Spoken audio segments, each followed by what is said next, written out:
Evoco en la distancia tu luz de atardeceres, el mágico silencio que tanto idolatré.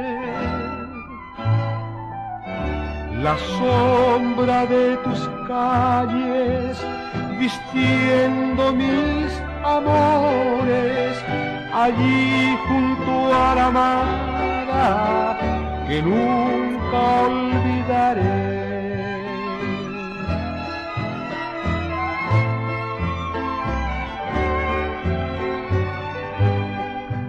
Yo no sé si aún estará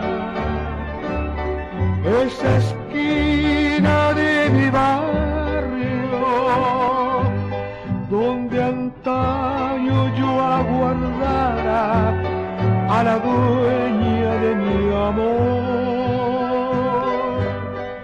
Bella estampa del recuerdo, perfumada de jazmines y encendida por el beso que al partir le daba el sol.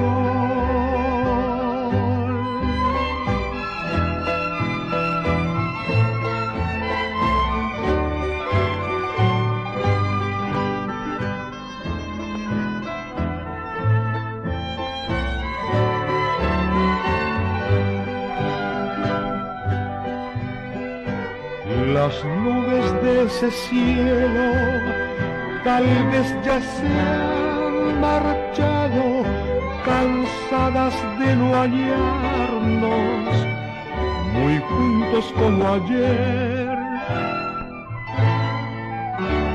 ¿Y acaso si la brisa las trae aquí en mi cielo, no cuente que no ha muerto en su alma ese querer?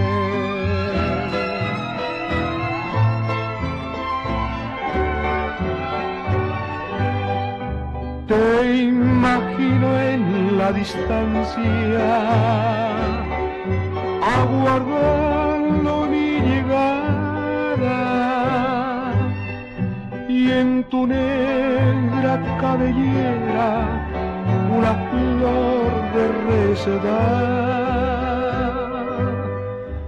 Bellas tardes azucenas, yo presiento que han de oírme, y en un cofre de silencio a mi nombre